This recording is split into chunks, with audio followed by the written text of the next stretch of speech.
Shaft, surprisingly not starring a porn star, follows Detective John Shaft, played by Richard Roundtree, along with his sidekick, Terry Squarebush. It's all the same game. Anyway, Shaft gets hired by a mob boss played by Moses Gunn, and he sounds like a police officer from Noddy, You're wrong, man. to rescue his daughter, who was abducted by a group of Italian gangsters on her way to college. The movie then follows Shaft as he infiltrates the various gangs of New York, kicking ass and taking names in the most over-the-top way possible. The movie is based on the novel of the same name by Ernest Tidyman. Why does everyone in this project sound like a character from Bob the Builder? For Christ's sake. Tidyman would go on to adapt his own book for the screen, collaborating with John D. F. Black to write a full script. The detective genre was largely dominating the box office at the time, thanks to films such as Harper, The Detective, and the Dirty Harry franchise, which the writers hoped to capitalize on with an adaptation of Shaft. However, despite being black in the novel, Tidyman originally wrote the character as being white in the script. Yeah, that would have gone down well in 2025. It wasn't until Gordon Parks came on board to direct that he insisted the character's ethnicity be switched back. He did this not only to stay true to the source material, but in order to make a fun movie in which black audiences could see a black hero beating the bad guy and saving the day, which was rarely seen at the time. He also convinced the studio MGM to hire Uniworld, a black advertising firm, to market the movie in an effort to draw in more black audiences. That's what I want to hear, baby. When casting the role of Shaft, Ron O'Neal auditioned but was turned down due to the filmmakers feeling that his skin complexion was too light.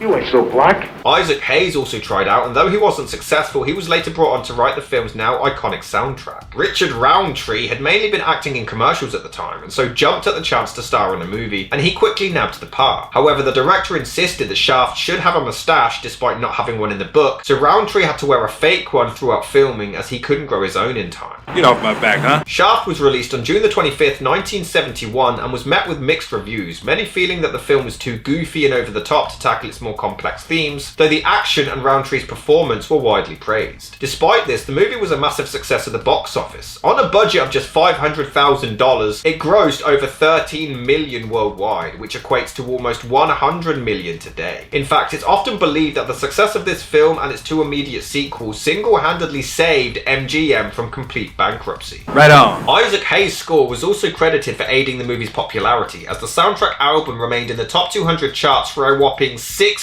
weeks and earned $2 million in revenue within a month of the film's release. Hayes would even go on to win the Best Original Song Oscar for the film's now iconic theme tune, making him not only the first black composer to win an Oscar, but the first black person to win an Oscar outside of acting. The success of Shaft would lead to the creation of an entire franchise consisting of 6 sequel books, multiple comic series, a TV series in 1974, and 4 movie sequels. Is that all? In fact, the movie was so impactful that it would end up creating an entire subgenre of film known as Blaxploitation, which were defined as a genre of low-budget movies that starred an entirely African-American cast and dealt with contemporary racial and political themes. Despite its initial mixed reception, Shaft continued to receive acclaim throughout the years following its release, and it's now viewed as an action classic and a key film in spearheading African-American representation in cinema. The iconic theme song is amazing, and it's a great way to get the film going. And Shaft is, well, he's Shaft, he's badass. Although it is amusing that this badass crime-fighting detective still has this tiny little pistol. Don't worry, Shaft, it's not the size that counts.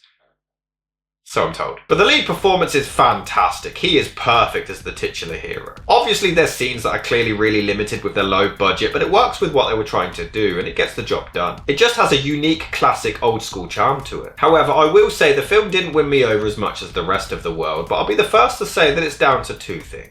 Firstly, it's certainly a me thing and not the movie. I'm not massively into detective films, so while beloved movies like this, or Clute, or The French Connection, or even in a way Chinatown are big hits for others, they're just not for me, but it doesn't dent the quality of the movie one bit. The second is that I'm watching this for the first time in 2025. Obviously it's dated and cheesy as hell, but it's a product of its time and I think I just saw it far too late to really appreciate it. That being said, the special effects for its low budget are actually really impressive. This is nuts!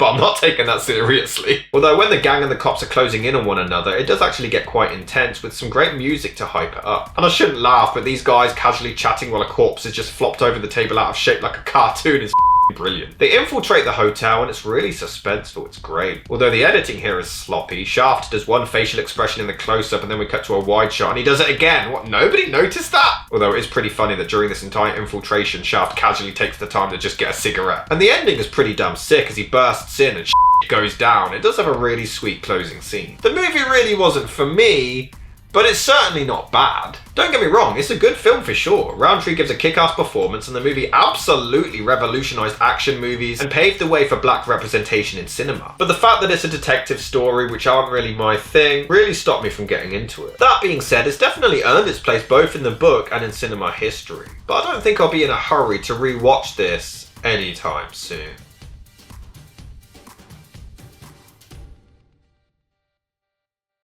Don't shoot me, guys. I like it. Just don't love it.